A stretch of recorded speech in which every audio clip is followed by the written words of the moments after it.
Keep it Pyro. You like to PyroRadio, myself, DJ Form. We got some big guests up inside the studio today. You might recognise their faces, you might not. These boys are normally behind the boards. These guys aren't normally used to doing interviews. They're normally behind the biggest grime tracks that are out there. Welcome to PyroRadio. Well, they're Pyro families. I ain't really got to welcome them to PyroRadio, but we got none other than the HeavyTrackerz in the building. What's happening, boys? All good, man. Thank you for passing through, man. We got one of your instrumentals in the background now. Someone sent this over to me. There was a whole album of instrumentals. Yeah. But I had an album, the same album, but with vocals. So you released both. So we did, in August, we did the original album, and then by December we release an instrumental version, just because that's where we come from as well.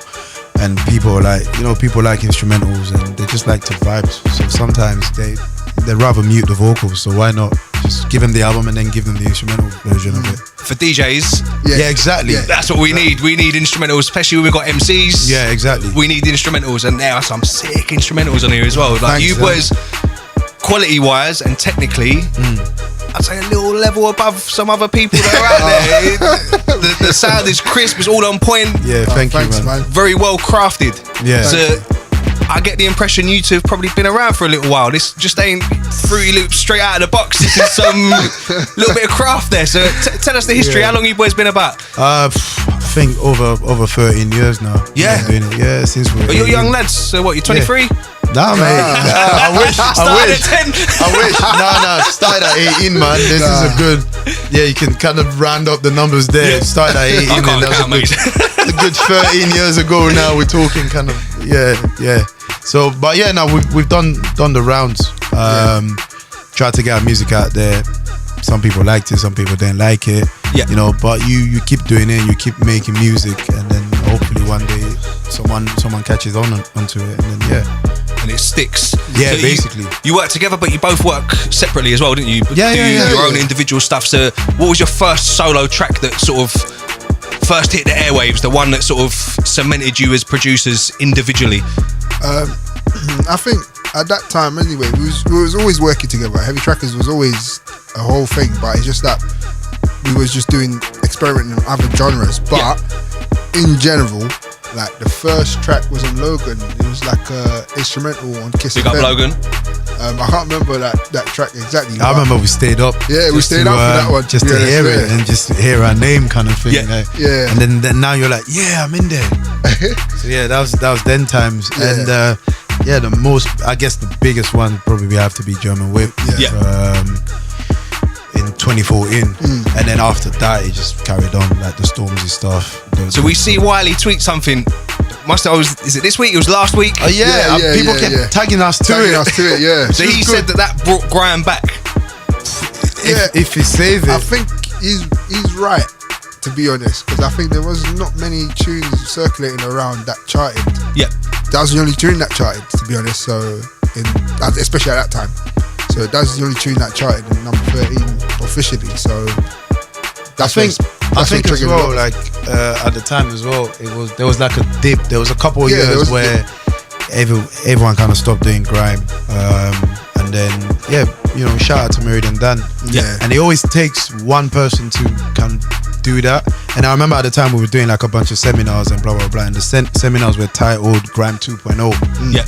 Because of that, because there was the Power generation, and then that kind of died down, and then there was the German Whip generation, and then after that people like Stormzy just carried on with the torch, and then new apps came out, and you got your HeavyTrackerz, and then he developed into something crazy after 2014. So I guess, but not taking anything away from anyone else, but I guess that tune kind of opened people's eyes, like, oh, so you can chart with grime. Do you know what I mean? It was that, and then like I remember like your usual builder guy in his white van singing to it. You know what I'm saying?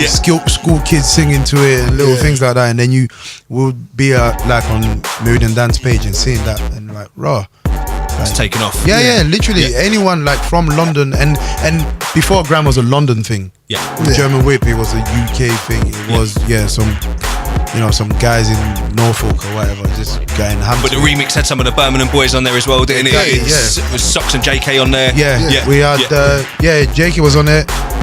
We even had like even some of the pop guys. We had Rizzle Kicks on it. That's that. It was across across the board. Professor Green was on it as well. Step was on it, and just a bunch of different people. So that kind of cemented that tune to kind of show that everyone liked it.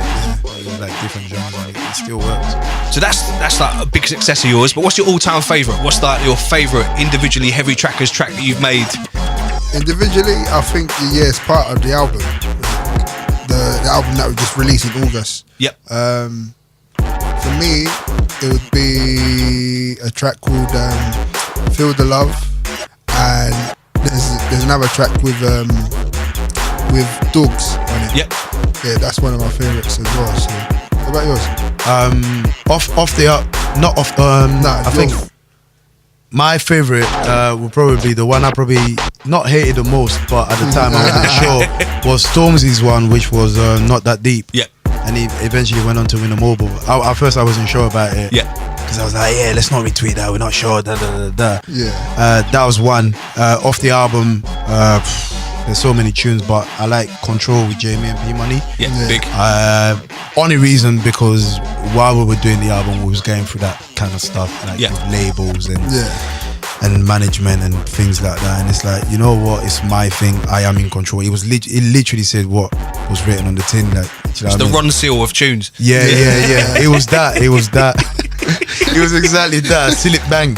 But the thing is that like the album, if you listen to it start to finish, there's a story in it. It's not just, it's like a concept type, it's like a Sticky Fingers type thing where it's not just individual tracks, there is a story there, and there's a message for kids who are trying to get into the game as well about what the perils of the industry actually are. And it's not all fun and jokes and games and big cash that you lot have got a grind, and as you said, 13 years it's taken you to get to this point. So definitely check it out. Where can people find it?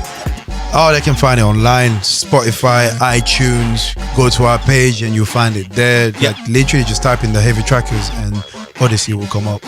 And the instrumental version? Same. They're both there, and I would actually encourage people to get both. Because I feel like a lot of people don't do that anymore, man. Like sometimes just instrumentals, or sometimes your favorite tune, you just want the instrumental version because you want to spit to it. Or you're 16, 17 and you're in your bedroom and you want to replicate that tune that was on the album. Now you can. So 100% go get it. Sick. And then what's next for 2018? What can we see from the HeavyTrackerz? A lot more music. That's for definite. A lot more music. A lot more shows, festivals, music, DJing. Just Pinky and the Brain stuff, trying to take over the world. Is there any particular festivals you're going to be playing at? You got your bookings in already for the year? So far we got NAS. I think that's in Bristol. There you go. You know better than me. So so NAS is gonna be dope, and then we just wait for more. You stay by the email, waiting for the booking agent to give you that quick email. You got another one.